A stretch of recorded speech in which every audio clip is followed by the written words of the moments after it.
நம்ம கார்டனில் இருக்க ஸ்டார் ஃப்ரூட் செடிங்க. இது என்ன தான் செடி சின்னதாக இருந்தாலும் வருஷம் ஃபுல்லாக எல்லா மாதமும் எப்பயுமே கொத்துக்கு 3-4 காய் இருந்தே இருக்குது.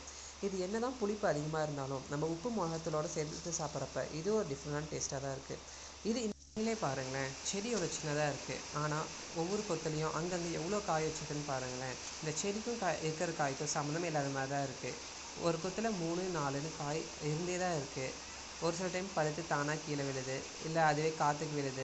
நெல்லிக்காய் மாதிரி தாங்க இதுவும், பழுத்து தானாக கீழே விழுந்துருது, காற்றடிச்சா விழுந்துருது. சில டைம் அதுவே விழுந்துருது, ஏன் விழுது என்னன்னே தெரியாமல் விழுந்துருது. என்ன பண்ணுறது?